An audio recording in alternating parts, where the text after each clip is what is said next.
আজি अत्यंत सौभाग्यर कथा भद्रक जिले में एनसीसी तरफ भद्रक जिला प्रशासन प्रत्यक्ष सहयोग रे जो भाव में रक्तदान शिविर आयोजन करा जाउछि एवं ये रक्तदान शिविर अन्य रक्तदान शिविर ठू भिन्न कारण लक्ष्य धार्य होइछि 1000 यूनिट एवं जो एनसीसी कैडेट मानकर आग्रह उत्साह रही एवं जो भाव में समागम रही आम निश्चित भाव में आशा करवा ये लक्ष्य आज निश्चित पूरण हेब एवं आम पाखरे जहाँ सूचना उपलब्ध अच्छी जे गोटे स्थान रे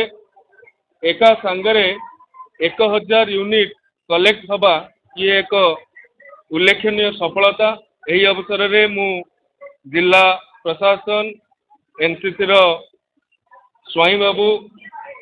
एवं आमर मान्यवर सांसद भद्रक मान्यवर विधायक जिलार जिलापाल एसपी रक्तदान जो माने करुछंती से जीवन दान करुछंती समस्त को मोर शुभेच्छा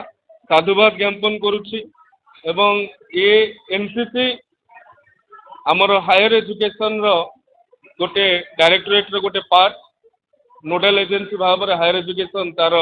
कार्य करिथा एवं आमे भी लक्ष्य रखीचु कर्नेल स्वाई उपस्थित अच्छी जे एथर ओडिशा रे एनसीसी कैडेट मानकर संख्या 75,000 रे आमे पहुंचेबू एवं आगामी 5 वर्ष भितर 4 वर्ष भितर आमे ताहाकू 1 लाख कैडेट ओडिशा रो सृष्टि करिवे। केवल रक्तदान नुहे देशर सुरक्षा देशर संगति रे मध्य एनसीसी रो योगदान अवदान निश्चित भाव में अनुकरणीय तेणुक समस्त को यह अवसर में मोर धन्यवाद ज्ञापन करुच्ची। बालेश्वर ठारू आरंभ कर मयूरभंज पर्यंत केन्द्रापड़ा ठारू आरंभ कर ढेंकानाल पर्यंत जो भाव में समस्ते आसी उपस्थित रही समस्त को विशेष कृतज्ञता धन्यवाद साधुवाद।